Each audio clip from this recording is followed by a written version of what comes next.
Welcome to Wickerson Studios. I hope sound is on. I have figured out a dynamic geometry, multiple scripts that will send Grasshopper into a web server through Flask, and it's taken a little bit of time talking with GPT-4, but for someone that did not really go deep when I could have earlier in life into computers, this is pretty awesome.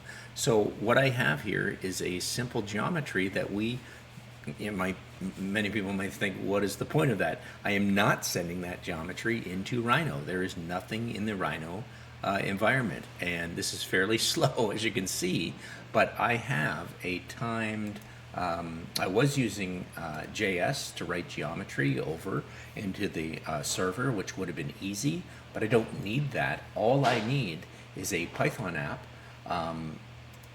that can be run in the command line, so long as I've used an environment that works well, and I want to write that geometry from what it's taking in. And of course I've put on my oscillation script here, so the geometry will move on a timer on a data recorder. But basically these sliders, these numbers are just being changed.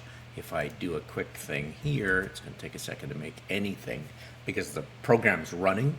And if you take a look over at the index.html, every 1 second that is updating, so that's what's slowing us down. But you can see basically these sliders are just put through a simple oscillation to the X in, and if it would hook up would be all right.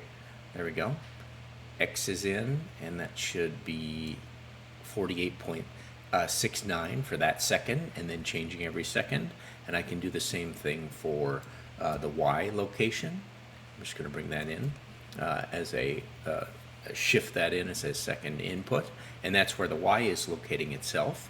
And I'm also changing the radius, which you can basically see visually there. If I wanted to bring that in and show that, I guess I could shift that in.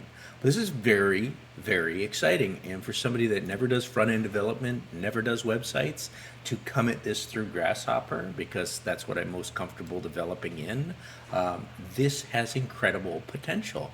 So I now can, if I put this through some instructions to not a local server, which is what this one is, I can make this public. And when I change my Rhino models, that can be in real time. I won't need to record. I won't need to go live on videos and share screen. I can go live to a server from what I am doing in Rhino. And if we take a look, open this up, this is the one script I haven't opened. That's what you need. And URL library request, a JSON file, you'll need your local host, and all the try and accepts I had to play with for a while. But instead of hard coding things in, you can bring your regular inputs in. I brought them in as integers, even though I probably could bring them in as doubles, but integers are fine, or floats, whatever they're called in Python. And then I'm sending that data as a call that will go out as X in, Y in, and R in. That will then travel over to the Python app, and it will generate the geometry over from the HTML index. And I have to keep those in the same directory. I think we call it my project, and that's it. So if we just take a look over here, I didn't use the static JS app, but I did that to trial and error some things. I have a template, and I do have a virtual environment that I brought everything in to run it. But otherwise, I can share this app. I'm going to go live with it. It's a very boring visual, but try and wrap your head around what is happening here. And what I'm excited about is that this is completely developed by myself with no help. I did not go on forums. My only help has been GPT-4, which is an incredible tool for figuring out what you want to do. So if I could just do something here, you see how slow it is.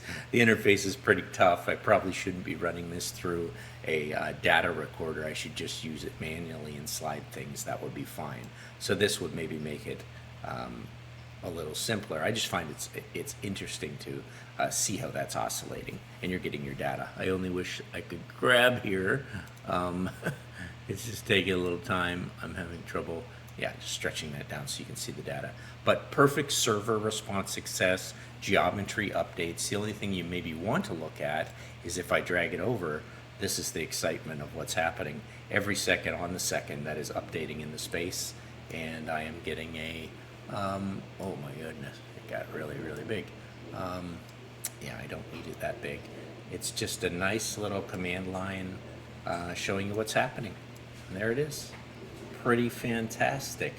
Updating every second on the second, and you can change the speed of that if you want. You have full parametric control, back end and front end, and in the end, I'm not doing the work in what used to be the main tool, which is playing with Grasshopper to make things parametrically and computationally controlled in good old, if it would just come over, I'm just trying to find a way to get it over here, good old Rhino.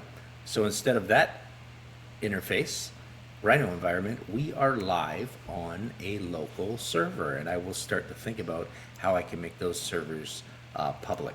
That will be my next challenge. So very exciting stuff. I hope you find this interesting, and I'm going to play this video now, and hopefully the sound was on. Thanks for watching.